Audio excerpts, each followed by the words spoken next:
I'd like to welcome everybody to today's webinar, the MACRA Final Rule and Interoperability Audits. My name is Scott Mash, and I'll be joined today, as always, by my good friend and partner in crime, Miss Cathy Costello.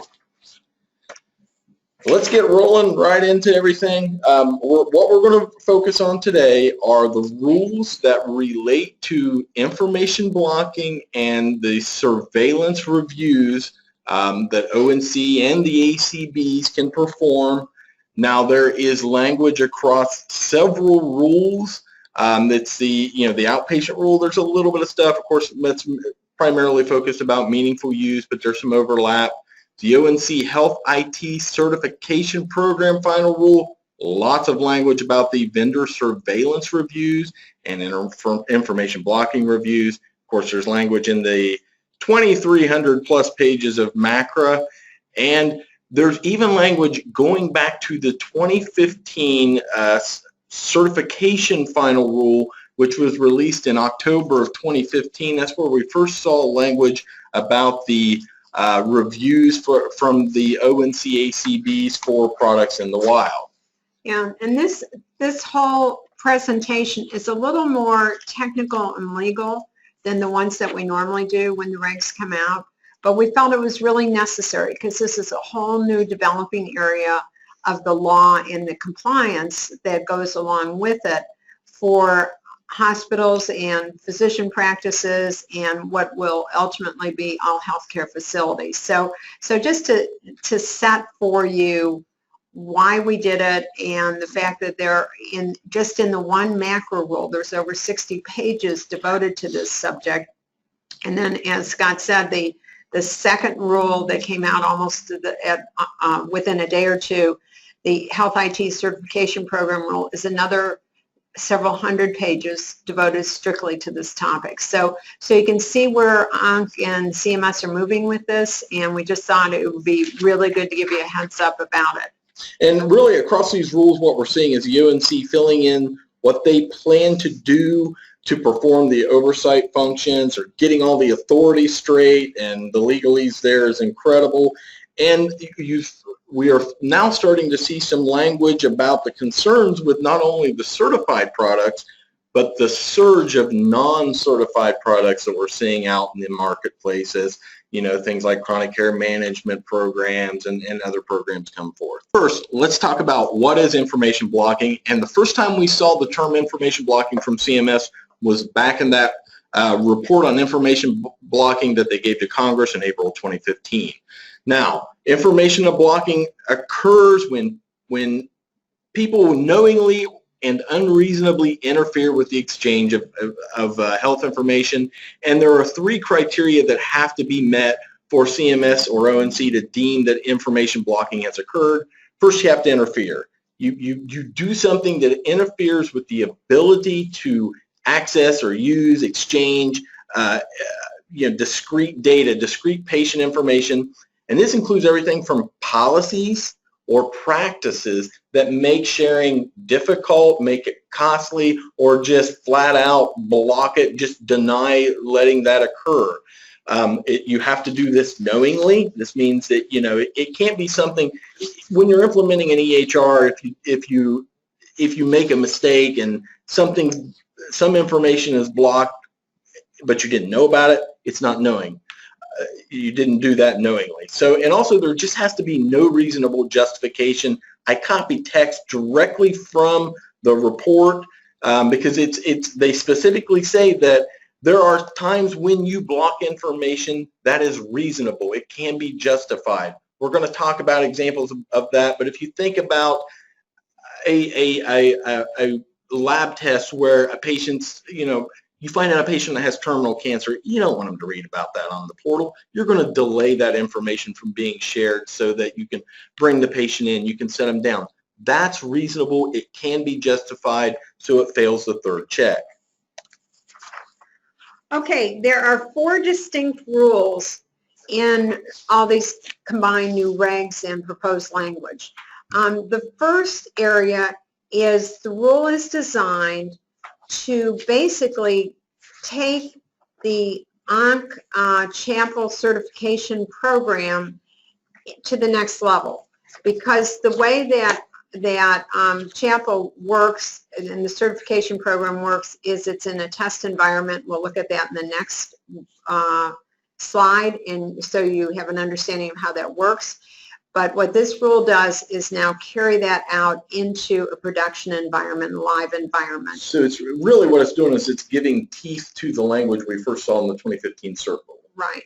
The second area that the rule is designed to address is to create a legal framework for vendors to appeal, and if in fact one of their products is determined to be non-conforming. And the definition of non-conforming is not a vendor, but the product does not meet all the technical requirements that they were certified to perform. The third area that is covered by these rules is if the rule establishes a responsibility on the providers through attestation to cooperate with ONC in these reviews. And the fourth area is the rule establishes the requirement for providers specifically to support interoperability with patients and other providers. So that's important to note. It includes the direct patient interoperability also. Okay, this is basically how the certification program works. And this may be, if you're in the IT area, this may be a repeat for you, but I think it's good that everyone understand it. ONC is the federal agency that oversees all the technology in the healthcare area for CMS. The certification program was established way back in 2010 with the first rule for meaningful use. And at that time, what happened was the standards that were established for vendors to meet were directly related to the meaningful use measures. So you had to have, for example, one standard required that a product be able to capture vital signs. And then there were very specific measurements about how that was to be captured, and it had to be captured as discrete data. So that's what the original project and certification program was designed to address. The problem is now the technology is outpacing the standards and certification. And so because the original certification program was set up specifically around meaningful use, and what we're seeing now are many, many, many modules and products that go way beyond meaningful use. CMS is trying to come to terms with this, and especially as it relates to the security concerns about some of these uncertified apps that are now on the market. So anyway, in 2010, when this program was first set up, ONC oversaw it at the agency level. They, in turn, appointed what was called an ONC-approved accreditor, or an ONC AA, that would oversee, basically review the reviewers. And this is a very standards-oriented group that you probably have heard of. It's called ANSI, the American National Standards Institute, which sets standards for many, many, many agencies and products. It is ANSI's job to then oversee the specific groups that do the certification reviews on the vendors. And they set the standards, they review the groups to make sure that they can perform and that they understand the standards and that they work correctly with the vendors. The four organizations that are currently ONC ACB agencies or organizations that do the reviews with the vendors are Drummond, ICSA Labs, InfoGuard Labs, and SLI compliant. And of those four, if you're interested in who works with your particular vendor or your particular product, you can go to the Chapel website, and it's listed on every single product who the reviewing organization was. Okay, now where we're headed next is these new attestations that both hospitals, providers, anybody who is you know, part of the meaningful use attestation process, or performs meaningful use and then attests to it with either Medicare or Medicaid, is going to be subject to this. And under the new MACRA rules, they don't call it meaningful use, it's called ACI, but it's still the same thing. You're still going to have to attest to this. And we're assuming this attestation would be true in both the MIPS and the APM track as well. Right, exactly. I think the idea is to cover everybody who reports into CMS on technical standards. There are different levels. You'll see there's actually many subparts to the attestations, and they go to different issues. We're going to look at the language in just a minute, but just generally to give you a high-level idea of what you would be attesting to, there are two types of reviews that CMS through ONC is interested in having you give your authority or agree to perform. One is in the field surveillance reviews. These are reviews done on a routine randomized basis. Probably they think around 4 dozen a year they're going to do, and it's more or less luck of the draw, just to make sure that vendors are moving easily from the test environment into the production environment, and that is called a randomized surveillance review. The other type that the ONC ACB reviews do is reactive surveillance, and this may be on complaints about your vendor's functionality generally, and they may tap you to ask if they can, you know, ask you questions or, you know, review your data related to that vendor. This type of ONC ACB review is optional. When you go to attest to meaningful use, you do not have to agree to this particular type of review. It is solely up to you.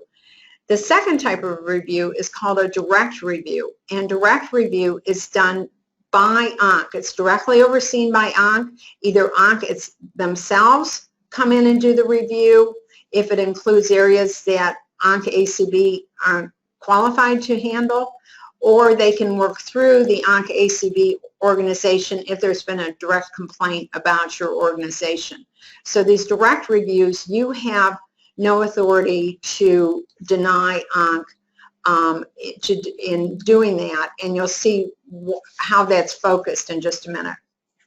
But in case you're wondering, there is no requirement that you have a BAA with an ONC ACB to do these types of reviews. You also do not need to have patient consent, since this is considered to be a regulatory agency review. The third area that there's going to be attestation regarding is this new area called information blocking. And you'll see specifically in the next few slides what the language is and what you're being asked to attest to. But basically the high level is that your technology was implemented and connected according to standards, and that you acted in good faith not to block information from flowing to other healthcare providers or patients. Okay, the next several slides, and I'm sorry they're so lengthy, but I honestly, it's going to take you longer to get through the attestation than, of the signature attestation than it will to do the attestation itself. These are very long. And there's a lot of legalese. Yeah, a lot of legal stuff, which is why we want your compliance people to be aware of it, so that before you have someone go in to push the buttons for your attestation, you understand what it is they're going to be signing for. But the first one is, this is the language related to the ONC direct reviews. So this is required. You have to agree to this. And that is that you engaged in good faith. I think they're doing away with this term SPPC, supporting providers. It's just what they're calling these the reviews. That basically you're helping them review certified health IT. But basically you must attest that you've engaged in good faith to help the review, and it's two areas. You either attest that you, if asked, that you will cooperate in good faith. The second part of the attestation is you've already received a request and you are agreeing that you did act in good faith. So they're getting you coming and going. You know, if you're asked in the next year, you promise that you will help them. And if you've already been asked, you promise that you have used your good faith in providing all the information they need. Here's the language related to the ACB optional reviews. Again, it's a good faith measure, and again, it's split into whether you're going to be asked in the future or whether you've already been asked. And this is very similar to the first page that we just looked at, and just basically tracks back to the ACB as opposed to the direct review. And you do not have to agree to this. We do not have any screenshots yet, so we don't know how that's going to appear when you go into a test, but just be aware this is the language they're looking at. The third part of this, and this is the one that's very interesting because it's a moving target almost, and there's 3 different statements that you have to agree to concerning information blocking. The first one is a healthcare provider must attest that it did not knowingly and willfully take action to disable functionality to limit or restrict interoperability. So again, as Scott had told you, it's a knowing and willful standard. The second part, and this one is very long, but basically this is something that you want to go through and see basically what you're going to be asked to sign. You're going to be asked that whether or not you have implemented technologies, standards, policies, practices, and agreements to ensure that the certified IT technology was connected according to any applicable laws, compliant with any standards, implemented in a manner that allows for timely access by patients to their information, and implemented in a manner that allows for interoperability with other unaffiliated healthcare providers or vendors. So you're agreeing to a whole set of things here. Are you in compliance with the law? Are you in compliance with any standards? Have you allowed patients timely access to their information? And have you implemented in such a way that you're allowing interoperability with other providers? The third statement is that you have, and this one I think is very open-ended, and I think this may be an area that that we will comment. There's still a short comment period on specific items in the MACRA rule, and this may be one, because here it says that you must attest that you respond in good faith and timely manner to retrieve information and exchange information for patients, healthcare providers, and other persons, regardless of the requester's affiliation or technology vendor.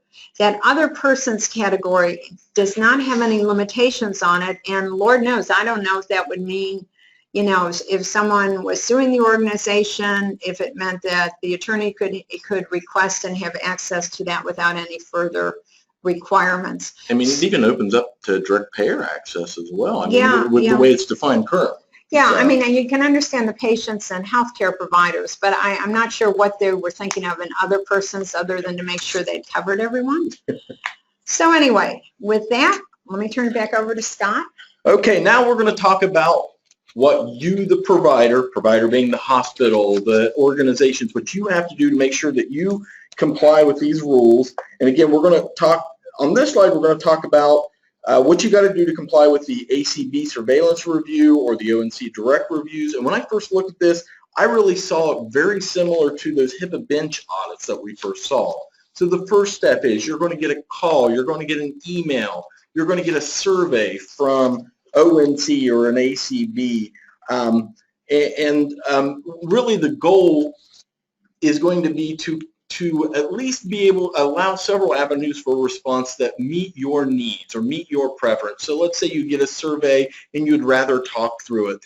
The goal is for the ACB or ONC to respect your request or your preferences. And your time. So they make a point of that in all the regs, that they're going to try to honor whatever the providers say works for them as far as doing this type of review. Yeah, and that first step is really going to focus, we believe it's going to focus on specific EHR functionality. How's your system working? Is it working efficiently? Now, there may be an on-site review there. You know, if somebody requests an on-site review, or that there's some finding where they would want an on-site review, that's an option as well. Now, there's going to be times where the ACB or ONC may request direct access to your EHR. This could be maybe remote, where they're watching over the shoulder. They want you to run through some workflows to demonstrate interoperability, and really it's to verify that those test procedures that they saw during the certification process in the sandbox are still true out in the field when it was implemented. Now, these auditors are going to be given details about what they can request. We're hoping that we'll see that as a standard document that we'll be able to access as well, and then share with you. So now let's talk about when a provider might be found to be at fault. And again, we're going to focus on knowingly and willfully. You're doing something, you're doing something that's a business process or that's a policy that restricts interaction. They're going to look at, contract terms, policies, practices that restrict access or access to information. Remember, that includes patient, or restricts the exchange or use of information for the treatment of patients or for any other permitted purposes. We believe that this includes overly restrictive interpretations of HIPAA. There's many times where you might receive a request from another provider for patient information, and you either ignore or deny the request. There's always folks that take HIPAA one or two steps too far, and they really want you to enable all exchanges within the confines of how HIPAA is specifically laid out. Yeah, and these can also go to vendor issues too. This isn't just the providers that can be reviewed on these terms, because as we all know, vendor contract terms can be extremely limiting, and providers do not always have an opportunity to input into making changes in that. Yeah, and so another place where you could be found at fault is if you're charging some fee for the exchange of information. Let's say as a hospital you're charging a fee to receive results. If you've implemented your EHR in a non-standard way, you didn't adhere to defined standards that we saw with regards to HL7 or the CCDA, and or you've implemented your EHR, or you've tweaked some things that limits access, or at least directs or steers referrals. So let's say you're not allowing direct messages or data to be sent to specific providers who work at a competing organization. You're probably going to be found at fault. But let's look at some examples that we feel represent acceptable or unacceptable. And again, these are just some examples that we made up, and I'm sure there's hundreds more. But let's say you disable your entire EHR, or you brought down your portal or some module for maintenance. Completely acceptable. You have to do that. Let's say your portal crashes, you've got a server down, you've got network problems. Those things happen. That's completely acceptable. However, if you turn off a specific function in the portal, let's say you've turned off the ability for a patient to send a secure message, or you've disabled the prescription information to flow to the portal, you're probably going to be found at fault at some level. Let's say your EHR does not send a transition of care document to, you do not send a transition of care to another provider at their request, again, due to an overly restrictive interpretation of HIPAA. They want you to do all of the transitions or all of the data sharing within the allowable confines of HIPAA. Let's say you get a request for electronic transition of care, but you just don't want to do it that way, and so you send it by fax. You're not really supporting true interoperability, because interoperability one of the requirements of interoperability is that the data be discrete, usable, and consumable by the receiving EHR. And again, do not forget that information blocking is not provider to provider, it's also provider to patient. And again, focus on knowingly and willfully. Now there's a little bit of gray area here. If you are blocking, or let's not use the term blocking, if you're temporarily delaying a result from flowing to the portal, let's say it's a negative result and you want to talk to the patient, you don't want them to read about their negative outcome, that is completely acceptable. Because think back to meaningful use. You had 4 days to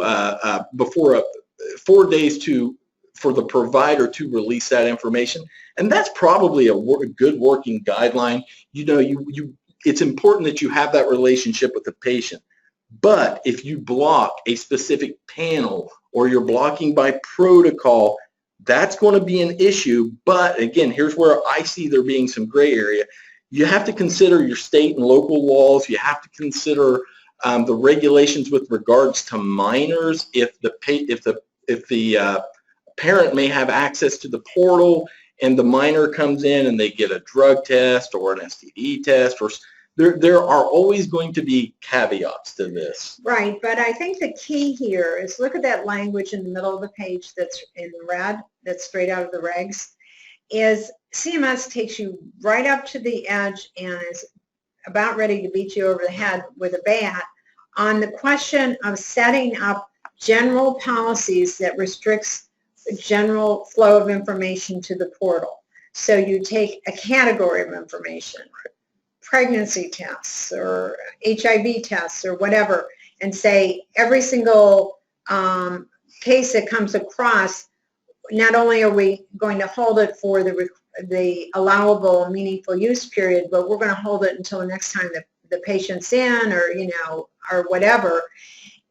CMS says basically our analysis would be different as far as the reasonableness of the restriction if the restriction were not based on a healthcare provider's individualized assessment of the patient and instead reflects a blanket policy to block access to test results until released by the physician. So I think the term reasonable, that's the key here. Yeah, but you need to be looking at your policy as to what you're filtering going to the portal in relation to, is that a reasonable exchange? And at some time, I think we may host a webinar with, there are a few groups that do not hold any information anymore, withhold any information from the portal, and it just automatically flows, and we can get a dialogue going around that. But I just want you to be aware, because we are aware that almost all the organizations we know in the state do have policies that filters when information flows to the portal. And in some cases, that's going to be completely acceptable due to state and local laws. So also they do point out that the HIPAA privacy rule does have a language that allows you to respond to a patient's request for information within 30 days, but really their goal is for that to be immediate or near immediate to respond to those requests, because the technology now allows for it to be done so easily, especially through the portal. Don't just wait 30 days because the regulation says you can't. So now let's define interoperability. The CMS really defines interoperability as a bidirectional exchange. And then throughout the language, they really talk about true interoperability, making this exchange simple for the user. It really just works. The exchange of information works without having to go through some onerous workflow and jumping through 50 flaming hoops. The rule does state that the exchange may include sending and receiving data directly with another provider, with a health information exchange like CliniSync, or with some other intermediary who then makes the information available to providers for the care of patients. Okay, so now let's talk about the accredited certifying bodies surveillance reviews. And these reviews are really where the ACBs are ensuring that the vendors work the same, that all of those products work the same in the wild as they did during the certification process. These are going to be random, the goal is to hit about 2% of the products. So we're looking at about 72 products being selected each year, starting in 2017.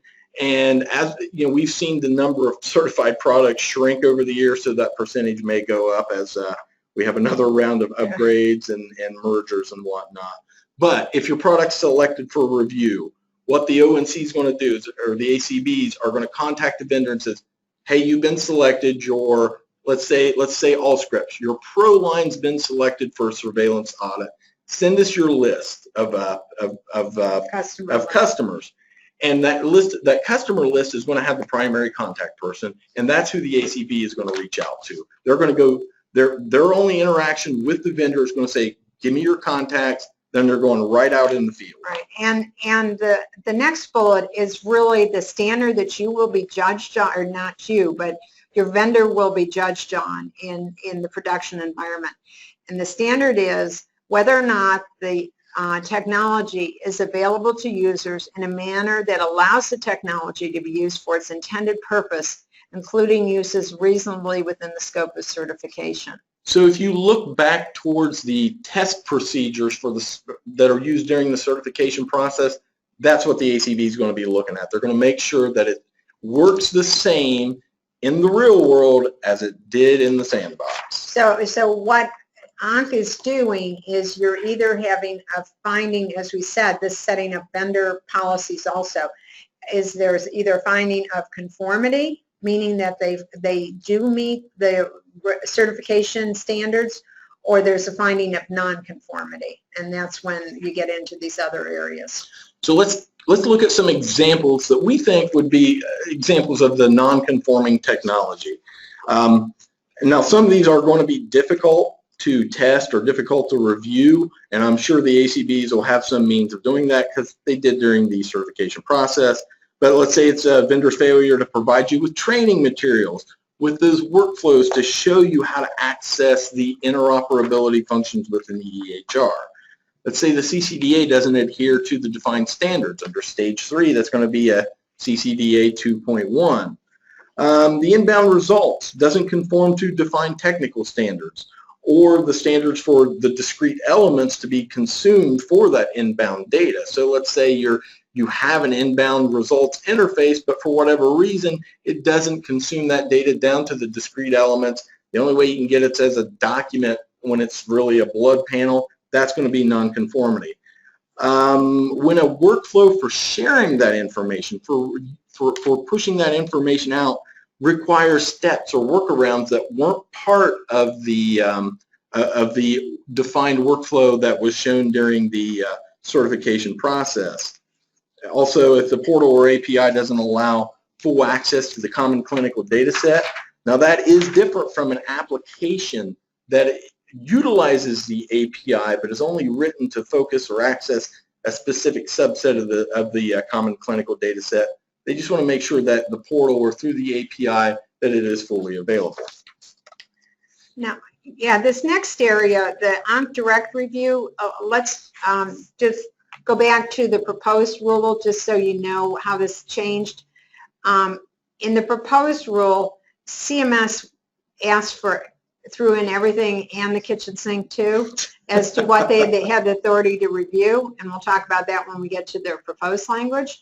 But they now have focused very specifically, supposedly the only trigger for an ONC direct review is serious risk to public health or safety.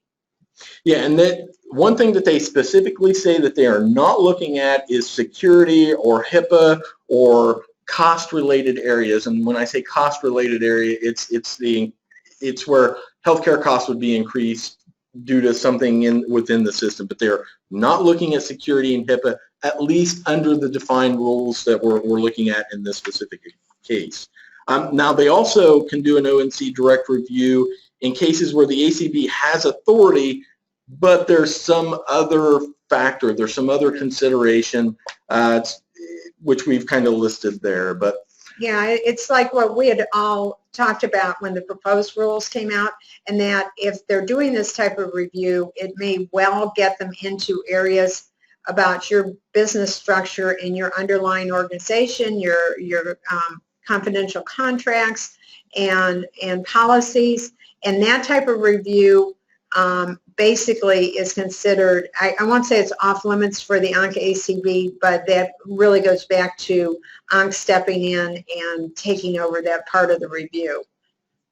Now these are very heavily focused again on patient safety, but here's some potential scenarios for the direct reviews and what we would think the outcome would be.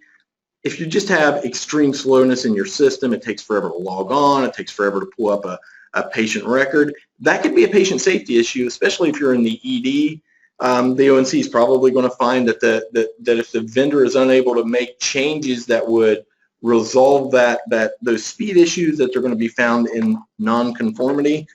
Especially when they see it in more than one location. Right. So they then realize it's a vendor issue as opposed to a site issue.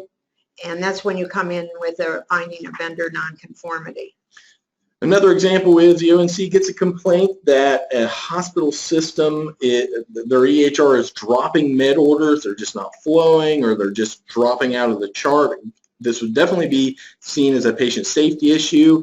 But in this example, the hospital is found kind of to be at fault or to be the source of the problem because they installed specific hardware.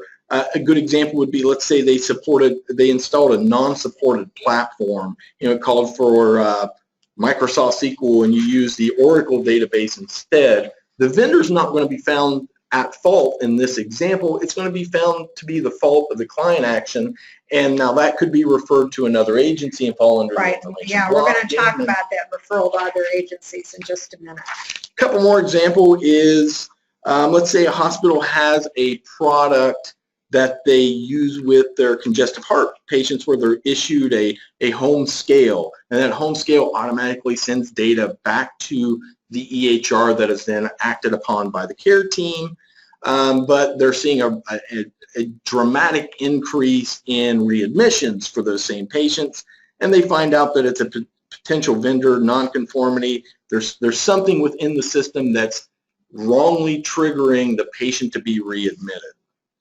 An ED system that's incorrectly deleting duplicate lab orders. Again, that could be a patient safety issue. But let's say in this example, there's some underlying clinical component or decision-driven process within the system. Let's say it's a complex CDS rule. The ONC may be called in to do a direct review because the ACB may not have the clinical expertise or understand the logic, or may not feel comfortable in saying, hey, it's the vendor, or hey, it's the client, so they want the ONC to step in and assist with that review. Okay, the effect of these reviews, as we mentioned earlier, a finding of nonconformity is when the vendor is at fault. And if the vendor receives a finding of nonconformity, it is an appealable action by ONC, and they have 30 days to respond and submit a corrective action plan. And the significance of this is if, in fact, they don't respond or ONC does not accept their corrective action plan, ONC may still propose a termination of certification, and this can extend to all the certified products of that vendor in the ONC program. So it's really a significant penalty, obviously both for the vendor, but for those of you who are users of that vendor. So that would be a really, let's say, the last resort option, I would say, if ONC totally removes their certification. So we haven't seen cases like that, but just be aware that's how the process is set up. Now, if you have a no finding of nonconformity, this could either be due to the fact that the vendor corrected it during the process, or patch was put out, they responded very quickly, the problem was fixed, or that the problem originated with the provider or the practice or organization who took actions to prevent the product from operating under its standard certified form. In that case, this is kind of very important for people to realize the action here. Since you all as providers are not part of the certification program, you're a beneficiary of it, but you're not part of it, ONC has no authority at this time to take action against you if you are the source of the problem and it's a patient health and safety issue and you don't correct it. That they can move this over or refer it to, for example, the Office of Civil Rights if it's a security issue or privacy issue, or they can send it to the Office of Inspector General, OIG. That one's a real nasty referral because OIG gets involved when there's a suspected fraud, waste, and abuse, and we'll talk about the potential penalties for that in a minute. Okay, now there has been, ONC has proposed as part of the 2017 budget, they sent to Congress their kind of a whole booklet that we actually provided to you, talking about what they both are asking, requesting as far as dollar figures in the budget, but also proposed language that they would like to see go into federal statute that would expand their authority.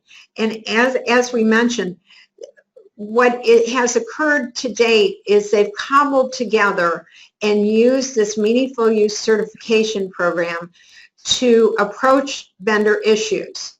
But over time, it has not successfully met their needs, especially in this non-certified area.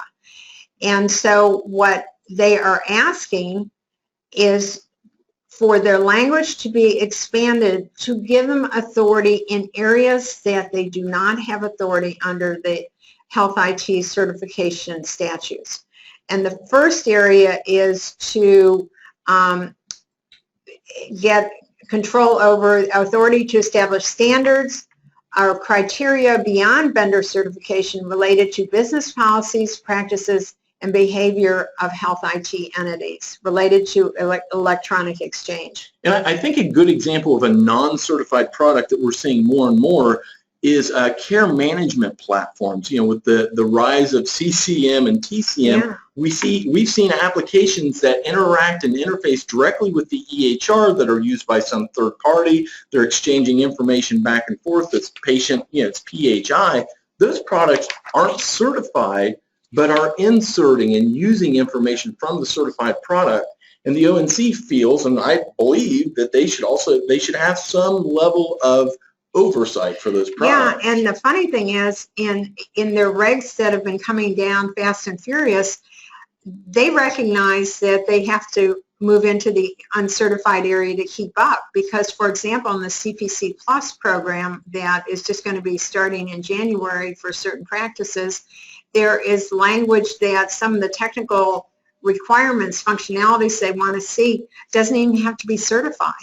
And so they know that they can't keep up with it. But so what they're looking for is to get into this area so they do have that authority.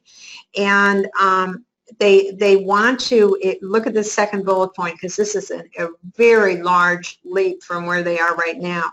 They want to expand the reach of interoperability reviews to include any provider or supplier of items or services furnished in any federal health care program. So basically, anybody who participates, no matter which side of the fence they're on, if it's under a federal health program, they would be reviewable under this expanded definition. The second area, and this is really where it comes down to you all as providers specifically, is and as we said, this language is in that proposed budget stuff that was attached to this webinar. But this is the area where it expands the penalties for information blocking and would include civil penalties and exclusion from federal health care programs. So remember when we talked about they might review, or they might send problems where it was identified that the provider was at fault as opposed to the vendor. It could be sent to OCR if there was a security or privacy issue.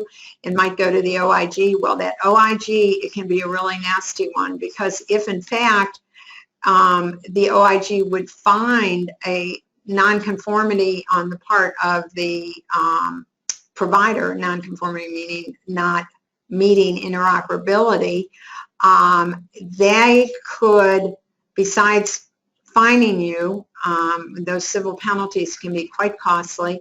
They also can bar you from both the Medicare and Medicaid programs and participation in any federal program. So that is really significant for providers. The other thing that is very significant from a legal standpoint is if the language would go in as proposed, the language would create a whistleblower right of action for people who report information blocking. We all know the whistleblower suits can take on a life of their own. So exactly how this might roll into future reviews, we don't know, but I'm just telling you, they specifically have put in whistleblower actions. And there is a link here for the download, but we also have included it for you as part of this proposal. So let's talk very briefly as we wrap up here as to what steps you might want to take to help your organization or your practice identify and best prepare yourself should you be tapped on the shoulder by ONC, or if your vendor comes to you and they are part of a review and wants you to assist, or if the ONC ACB asks you to assist.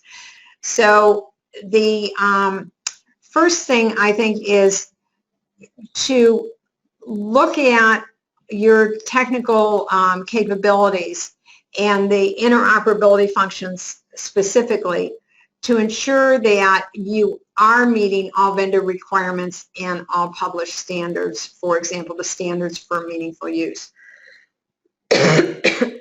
And I think we'll talk in just a second, a little bit further down here, about use of the HIE to support your documentation. But the second thing is make sure, and you could see how complicated the attestation process is going to be in the area of surveillance reviews and interoperability blocking.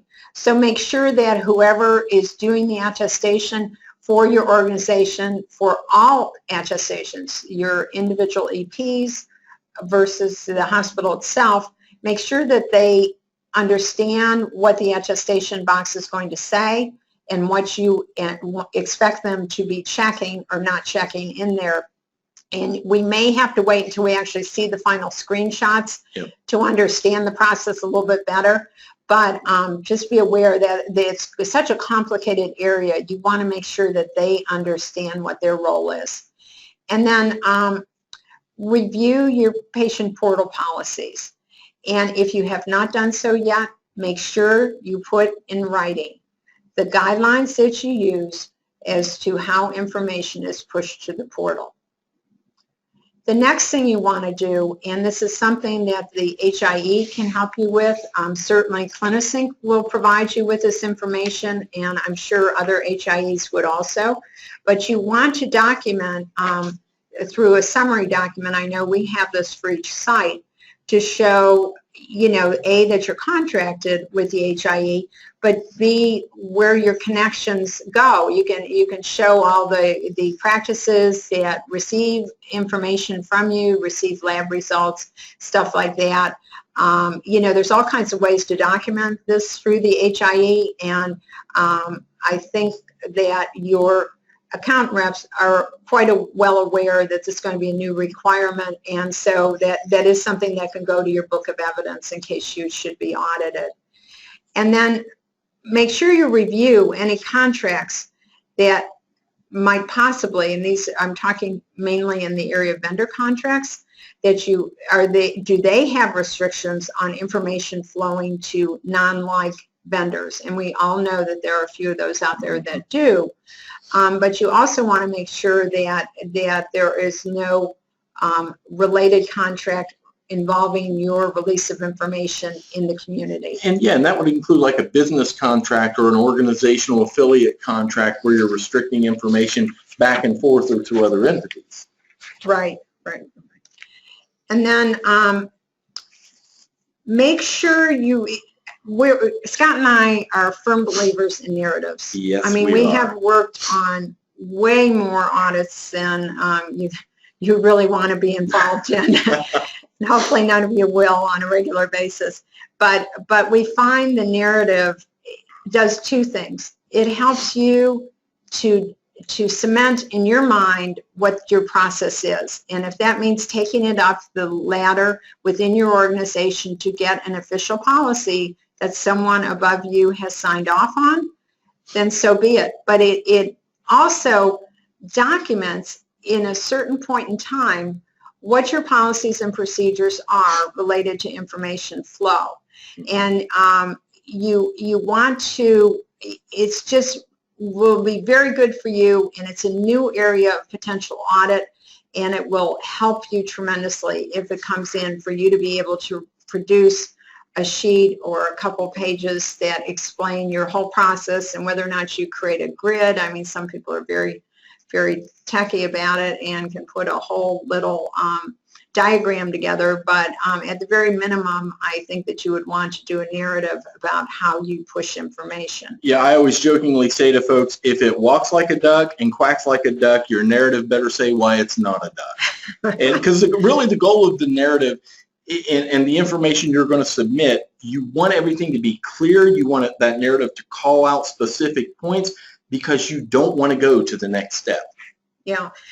The next thing I would strongly recommend is that you have a well-documented procedure internally to handle clinical or IT complaints so that they are reviewed in a timely manner. And this would be internal reviews of things that you are aware are problems, or that somebody, one of your clinics or whatever is aware is a problem, to make sure that you are responding in a timely way, because good faith means good faith trying to address the issue in a timely way, as well as the fact that it was resolved. Yeah, and I would suggest linking in your compliance and change management functions. Right. We would never do anything like this that does not have a cross-discipline approach to it, because it's not going to be successful otherwise. And the other thing, and this is really important, make sure you have a crisis management team that, again, crosses several different areas, that would review and respond to cases that are identified as patient health and safety.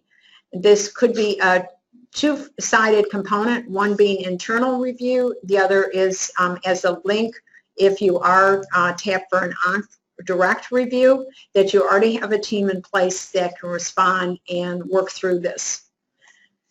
And then the last thing you want to do is make sure that the person or team that is identified in your ONC documentation, because vendors have to provide that to ONC, is who you want that to be your primary contact. Make sure that that contact information is current, because in case they would have to move quickly in the patient health and safety issue.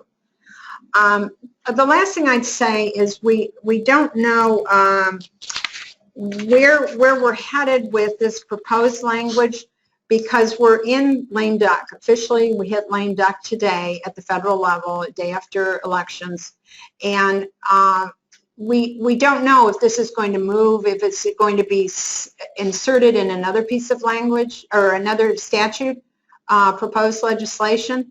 I can see it go one of two ways, that we'd either not have any new statutes being proposed under the lame duck period, or I could see, with all the concern about breaches and hacking that went on during the election process, that it would be considered very high priority, and they would just go ahead and push this and make it available so that it would be more easily done in the future. But whatever happens, we'll keep you posted on it. But we just feel like you needed to know where the process is headed, since it's going to affect all of us in the next few months. And just want to let everybody know that this is one session that we're not going to be repeating. If there's somebody in your organization you feel would be interested, I'm going to try to get the recording up on the CliniSync YouTube channel here in the next couple days. So now we are going to go to questions.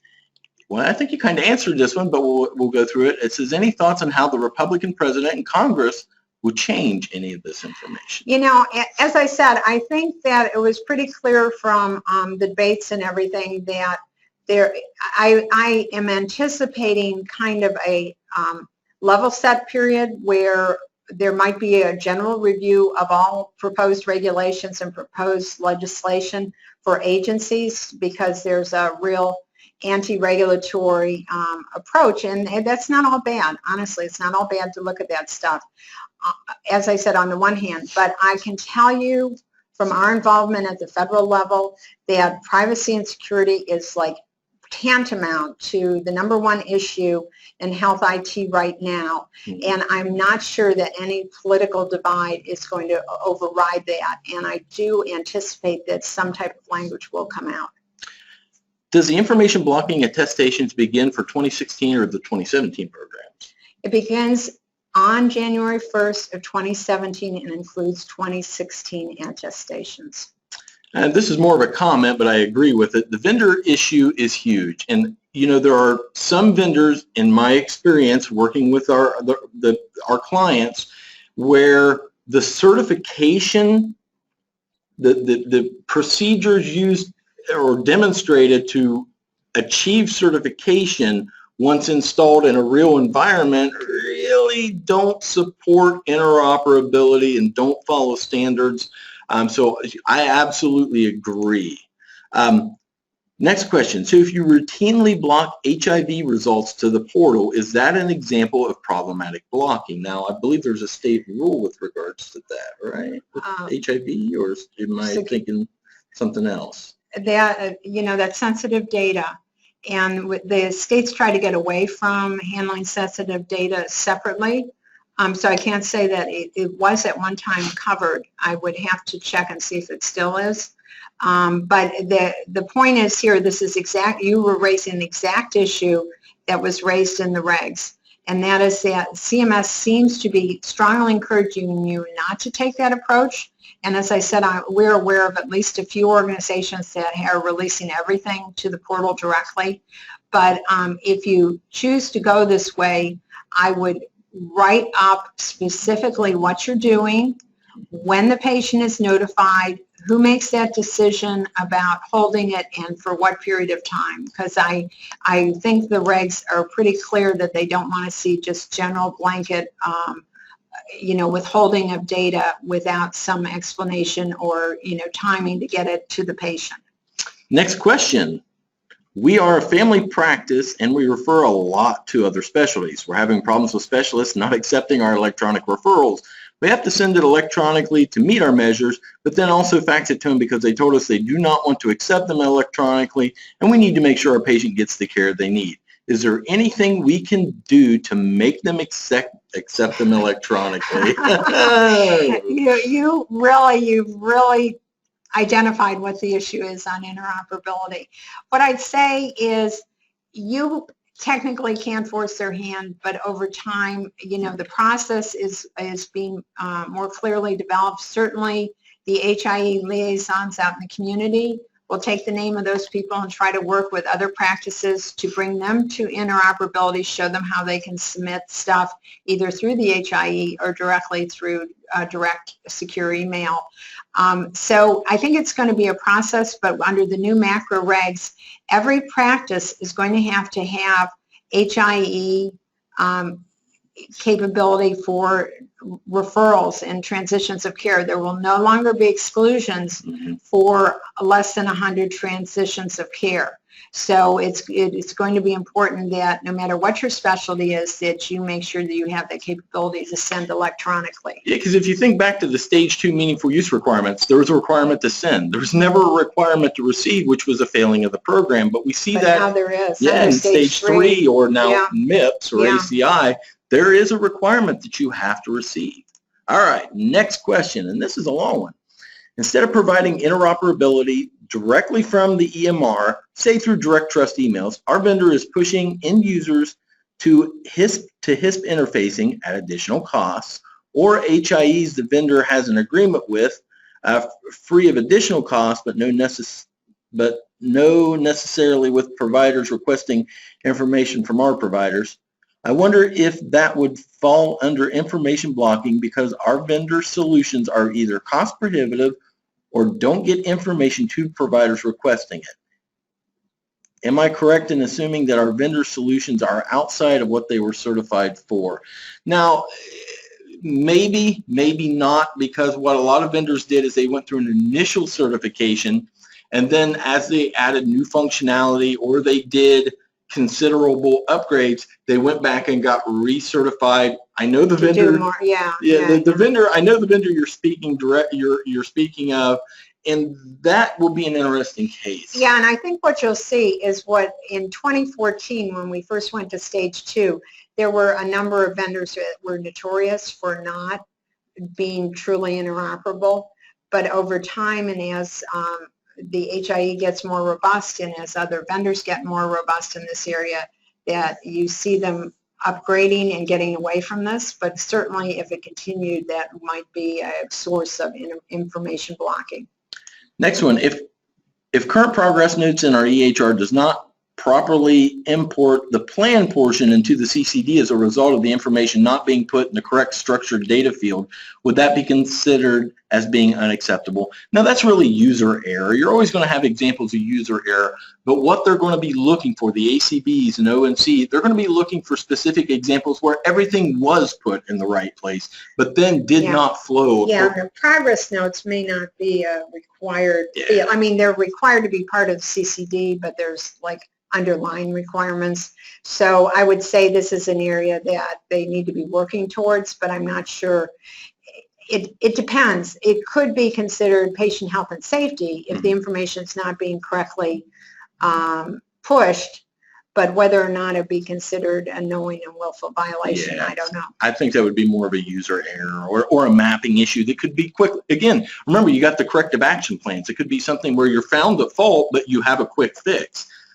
Okay, next question is, at least at one point, HIV could not be released until direct provider counseling to the patient. Not sure about now. Now, that a delay is different than complete block. A delay is absolutely acceptable, so you can talk to that patient. Yeah, and I know that the HIV is the #1 issue that people are concerned about. We'll probably have our legal folks check to see whether that is still considered sensitive under Ohio law, because in 2012 Ohio updated their statutes to more closely align with HIPAA, which does not have those blanket restrictions. This is more, I believe, more of a comment. If my vendor provides me a certified EMR and any change in the patient's face sheet automatically goes to the portal within 2 hours. And you know, the goal of your patient portal is sharing information about that patient as quickly as possible, whether it's 2 hours, it's 3 days, it's 4 days. It's about getting the information out to the patient in a timely manner, because you have really a limited window when that patient comes and sees you to get them engaged. And that's what your portal is all about, is getting your patient engaged, keeping them engaged, and finding ways to feed them more information, and so they become more informed about their own care. And let me check chat, because that is the last question we have in the questions area. Make sure nothing in chat. We're good. Well, thanks all so much for your attention, and we'll have this posted shortly. And if we're going to send the handouts out to everybody. There's a lot of handouts. There's 5 handouts here. But if you didn't already grab them, if there's a topic that you are very interested in, you'd like us to cover, let us know. You're going to get a survey. We have the next 2 webinars we do are going to be a deep dive into MIPS, and then we've got 2. APM. Yeah, it's a deep dive into APM, and that deep dive could go to 30,000 feet under the sea real quick, because it's really detailed. Thank you all so much for attending. You have our contact info, and don't hesitate to reach out to us if you have any questions. Have a great day, everyone.